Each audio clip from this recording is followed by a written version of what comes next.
परदेशी अभ्यासकांनाही पडली आहे ज्ञानेश्वर तुकारामांची भुरळ। जगभरातील विविध भाषांमध्ये ज्ञानेश्वरी आणि अभंगाचे भाषांतर, अमराठी लेखक आणि साहित्यिकांनी गिरवले मराठीचे धडे। माझा मराठीची बोलू कौतुके, परी अमृतातेही पैजासी जिंके, ऐसी अक्षरे रसिके मिळविना। संत ज्ञानेश्वरांनी रचलेल्या या ओवीमध्येच मराठीची महती दडली। संत ज्ञानेश्वर महाराजांची ज्ञानेश्वरी आणि जगद्गुरु संत तुकाराम महाराजांचे अभंग हे महाराष्ट्राच्या आध्यात्मिक, सांस्कृतिक व वाङ्मयीन विश्वाचे दोन भक्कम स्तंभ आहेत। 13व्या शतकात संत ज्ञानेश्वरांनी संस्कृत मधील कठीण भगवद्गीता प्राकृत मराठी भाषेत आणून सर्वसामान्यांना उपलब्ध करून दिली, तर 17व्या शतकात संत तुकारामांनी आपल्या सहज, रोखठोक आणि भक्तिरसपूर्ण अभंगामधून समाज प्रबोधनाची धुरा सांभाळली। आजही हे विचार केवळ महाराष्ट्रापुरते किंवा भारतापुरते मर्यादित राहिलेले नाहीत। संत साहित्याचा जागतिक स्तरावर झालेला प्रसार आणि जगभरातील अनेक भाषांमध्ये झालेले त्यांचे अनुवाद ही मराठी भाषेसाठी व संस्कृतीसाठी अत्यंत अभिमानास्पद बाब आहे।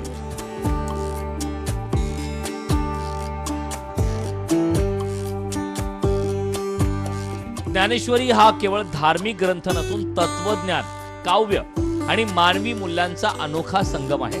त्यामुळे जागतिक पातळीवरील तत्वज्ञ आणि भाषांतराच्या अभ्यासकांचे लक्ष ज्ञानेश्वरीने वेधून घेतले।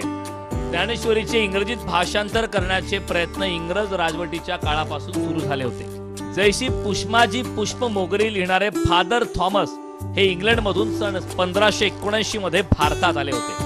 त्यांनाही मराठी संस्कृतीचे, इथल्या वारकरी परंपरेचे आकर्षण निर्माण झाले व त्यांनी ख्रिस्त पुराणाची निर्मिती केली। इंग्रज, फ्रेंच, जर्मन, स्पॅनिश या देशांमधून अभ्यासकांनी भारतात व त्यातही महाराष्ट्रात येत वारकरी परंपरेचा अभ्यास केला।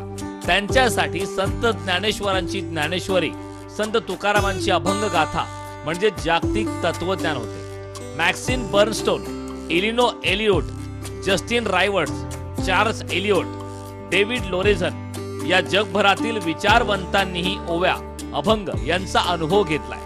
हीच या दोन्ही संतांच्या साहित्याची ताकद असल्याचा दावा अनेक देशांमधील तज्ञांनी आणि अभ्यासकांनी केलाय। संत वाङ्मयांचे अभ्यासक डॉक्टर दिलीप शेठ यांनी संत ज्ञानेश्वरांच्या ज्ञानेश्वरीचा जगभरात प्रसार केलाय। आजही वारीत अनेक परदेशी अभ्यासक येतात। सुरुवातीला फक्त आकर्षण असते, मात्र पुढे अभंग, ओव्या ऐकून त्याचा अर्थ उलगडत गेला की त्याला त्यातील तत्वज्ञान व जगाप्रती प्रीती दाखवणारी भावना लक्षात येते। असा अनुभव प्रतिवर्षी वारीत येतो। अनेक परदेशी देहू, आळंदीसह पंढरपूर आणि वर्षानुवर्षे निघणाऱ्या वारीचा अभ्यास करतात। त्यांचे अनुभव आणि ज्ञानेश्वरी तुकारामाचे अभंग त्यांच्या भाषेत भाषांतर करून त्याचा प्रसार करतायत। ज्ञानेश्वरीचे हिंदीत अनेक अनुवाद उपलब्ध लिहिले गेले। स्वामी स्वरूपानंद आणि इतर विद्वानांनी गद्य व पद्य दोन्ही रूपात हिंदी भाषांतर केले।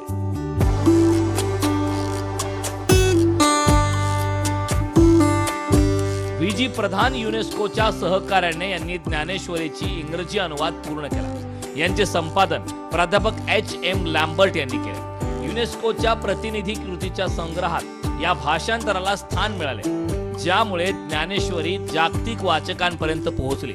स्वामी क्रियानंद आणि इतर तत्वज्ञांनी पाश्चात्य जगातील अध्यात्मप्रेमींसाठी ज्ञानेश्वरीतील कुंडलिनी योग, भक्ती आणि अद्वैत तत्वज्ञान सोप्या भाषेत मांडणारे अनेक इंग्रजी अनुवाद नंतरच्या काळात प्रकाशित केले। युरोपमधील प्राच्यविद्या अभ्यासादरम्यान जर्मन आणि फ्रेंच अभ्यासकांनी ज्ञानेश्वरीतील तत्वज्ञानाचा अभ्यास केला। काही निवडक अध्यायाचे व पसायदानाचे भाषांतर फ्रेंच आणि जर्मन भाषेत झाले। जपानमधील टोकियो विद्यापीठातील भारतीय संस्कृतीच्या अभ्यासकांनी संत ज्ञानेश्वरांच्या पसायदान आणि ज्ञानेश्वरीतील मुख्य सिद्धांताचे जपानी भाषेत रूपांतर केले। संत तुकारामांचे अभंग हे त्यांच्या जीवनातील प्रत्यक्ष अनुभव आणि सामाजिक वास्तव प्रतिबिंबित करतात। तुकोबांची भाषा सोपी, थेट आणि मनाला भिडणारी असल्याने परदेशी अभ्यासकांना त्यांच्या अभंगांनी विशेष आकर्षित केले। 19व्या शतकाच्या शेवटी आणि 20व्या शतकाच्या सुरुवातीला जे. नेल्सन फ्रेझर यांनी तुकारामांच्या अभंगाचा इंग्रजीत अनुवाद करण्याचा पाया रचला होता। फ्रेंच विचारवंत आणि अभ्यासक फादर गाई देलेरी यांनी महाराष्ट्रात दीर्घकाळ राहून वारकरी संप्रदायाचा सखोल अभ्यास केला। त्यांनी संत तुकारामांचे अभंग आणि वारकरी संस्कृतीवर ले तुकाराम आणि इतर ग्रंथांच्या माध्यमातून फ्रेंच भाषेत लेखन केले. स्पॅनिश व इटालियन भाषा, युरोपमधील लॅटिन भाषक देशांमध्येही तुकोबांच्या निवडक अभंगाचे भाषांतर झाले असून तिथल्या आध्यात्मिक व प्राच्य विद्या अभ्यासकांमध्ये या भाषांतराचे वाचन केले जाते. सोव्हिएत युनियनच्या काळात भारतीय साहित्याचा रशियन भाषेत अनुवाद करण्याचा मोठा उपक्रम हा राबवला गेला होता. त्या दरम्यान संत तुकारामांच्या काही सामाजिक प्रबोधनपर अभंगाचे रशियन भाषेत भाषांतर झाले.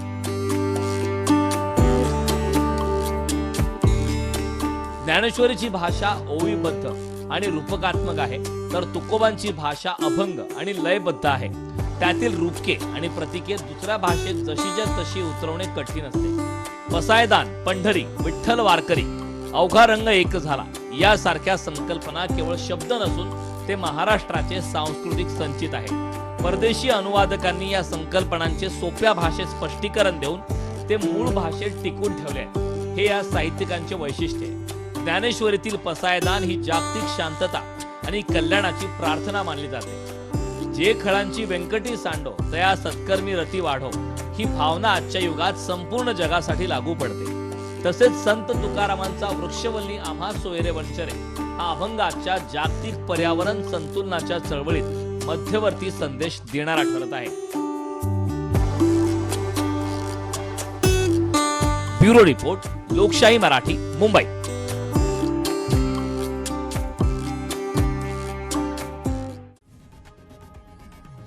लोकशाही मराठी ऐका, पहा, जागरूक रहा.